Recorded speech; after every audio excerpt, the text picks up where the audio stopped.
जय महाकाल। नमस्कार मित्रों, आप सभी को मेरे YouTube चैनल स्तोत्र मालिका में स्वागत है। मैं आशा करता हूँ आप सभी लोग अच्छे से होंगे और खुश होंगे। चलो दोस्तों, आज के इस वीडियो में कुंजिका स्तोत्र साधना के विषय में जानेंगे। दोस्तों, कुंजिका स्तोत्र देवी महात्म्य के अंतर्गत परम कल्याणकारी स्तोत्र है। इस स्तोत्र का पाठ पूरी दुर्गा सप्तशती के पाठ के बराबर माना गया है। कुंजिका स्तोत्र का पाठ दुर्गा सप्तशती की शक्ति को जागृत करता है, जो भगवान महेश्वर शिव जी के द्वारा गोपनीय कर दी गई है।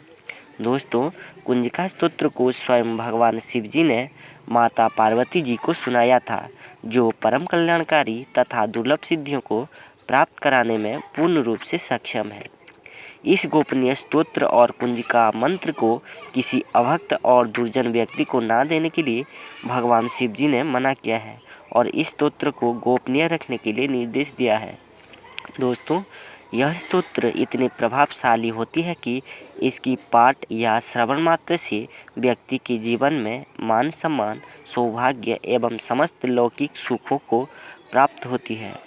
इस स्तोत्र के नियमित पाठ करने से पाठ करने वाला व्यक्ति के चारों ओर एक अदृश्य सुरक्षा कवच का निर्माण कर देता है, जो व्यक्ति के जीवन में आ रहे समस्त परेशानियों को और कठिनाइयों का समाधान कर उसे निर्भय और निरोग बना देता है।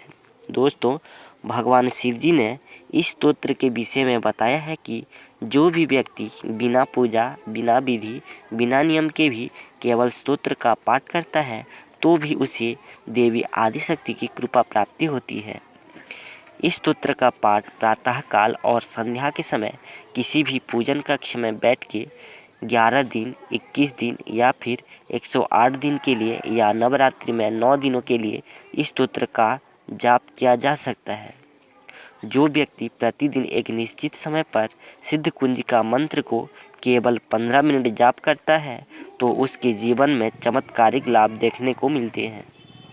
इस स्तोत्र के पाठ करने से मारण, मोहन, वशीकरण, उच्चाटन, विद्वेषण, स्तंभन जैसी तांत्रिक सिद्धियां साधक को प्राप्त होती हैं। इस स्तोत्र के पाठ के उपरांत किसी और जाप या पूजा की आवश्यकता नहीं होती। कुंजिका स्तोत्र के पाठ मात्र से सभी जप की सिद्धि हो जाती है। तो चलिए दोस्तों, इसके पूजा विधान के विषय में जानते हैं। दोस्तों, सिद्ध कुंजिका स्तोत्र का पाठ अत्यंत सावधानी पूर्वक किया जाना चाहिए, क्योंकि इस स्तोत्र के पाठ से 10 महाविद्या और 9 देवियों की आराधना एक साथ हो जाती है। इस स्तोत्र की पाठ के लिए रात्रि 9 बजे से लेकर 11:30 बजे तक का समय सर्वोत्तम होता है। सबसे पहले रात्रि काल में स्नान कर लाल वस्त्र का परिधान करें। तत्पश्चात पूजन कक्ष में एक बजोट पर लाल वस्त्र बिछाकर उसके ऊपर माँ दुर्गा जी का चित्र को स्थापित करें। तत्पश्चात चौमुखा घी के दीपक को प्रज्वलित करें। उसके पश्चात लाल चुनरी अर्पित करें और धूप, दीप, अगरबत्ती, गुड़हल के पुष्प, रक्त चंदन, नारियल और खीर का भोग अर्पित कर इस स्तोत्र का पाठ आरंभ करें और इसे अपने सामर्थ्य के अनुसार 21 बार या 108 बार पाठ करें।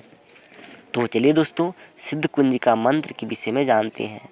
मंत्र इस प्रकार है। ओम ऐं ह्रीं क्लीं चामुंडायै विद्महे। ओम ग्लौं हूं क्लीं जुं सः ज्वालय ज्वालय ज्वल ज्वल प्रज्वल प्रज्वल। ऐं ह्रीं क्लीं चामुंडायै विद्महे ज्वल हम सं लं क्षं फट् स्वाहा। तो चलिए दोस्तों, अब कुंजिका स्तोत्र के विषय में जानते हैं। स्तोत्र इस प्रकार है। नमस्ते रुद्ररूपिण्यै, नमस्ते मधुमर्दिनी, नमः कैटवहारिणी, नमस्ते महिषामर्दिनी, नमस्ते शुम्भहन्त्रै च निशुम्भासुरघातिनी। जाग्रतं हि महादेवी जपसिद्धिं कुरुष्व मे। ऐंकारी सृष्टिरूपायै, ह्रींकारी प्रतिपालिका, क्लींकारी कामरूपिणी, बीजरूपे नमस्तुते। चामुंडा चण्डघाती च ऐकारी वरदायिनी, विच्छे च भयदानित्यं। नमस्ते मंत्ररूपिणी, धाम धीं धूम दुर्जटेहि पत्नी बां बीं बुं वागधीश्वरी। क्रां क्रीं क्रूं कालिका देवी, सां सीं सुं मे शुभं कुरु। हुम हुम हुंकार रूपिण्यै जम जम जम जम्भनादिनी भ्रां भ्रीं भ्रूं भैरवीभद्रे भवानै ते नमो नमः। अं कं चं टं तं पं यं सं बीं दूं ऐं वीं हं ख्यं धिजाग्रं धिजग्रं त्रोटय त्रोटय दीप्तं कुरु कुरु स्वाहा। पां पीं पुं पार्वती पूर्णा खां खीं खुं खेचरी तथा सां सीं सुं सप्तसती देवी मंत्र सिद्धिं कुरु स्वमे। दोस्तों, कुंजिका स्तोत्र इस प्रकार से है। भगवान आशुतोष शिव जी माता पार्वती जी को कहते हैं, महादेवी, यह सिद्ध कुंजिका स्तोत्र मंत्र को जगाने के लिए है। इसे भक्तिहीन पुरुष को कभी नहीं देना चाहिए। हे देवी पार्वती, इस मंत्र को स्वजोनि के भांति इसे अत्यंत गोपनीय रखना चाहिए। हे देवी, जो बिना कुंजिका स्तोत्र के सप्तशती का पाठ करता है उसे उसी प्रकार का सिद्धि नहीं मिलती जिस प्रकार वन में रोदन निरर्थक होता है। जय महाकाल।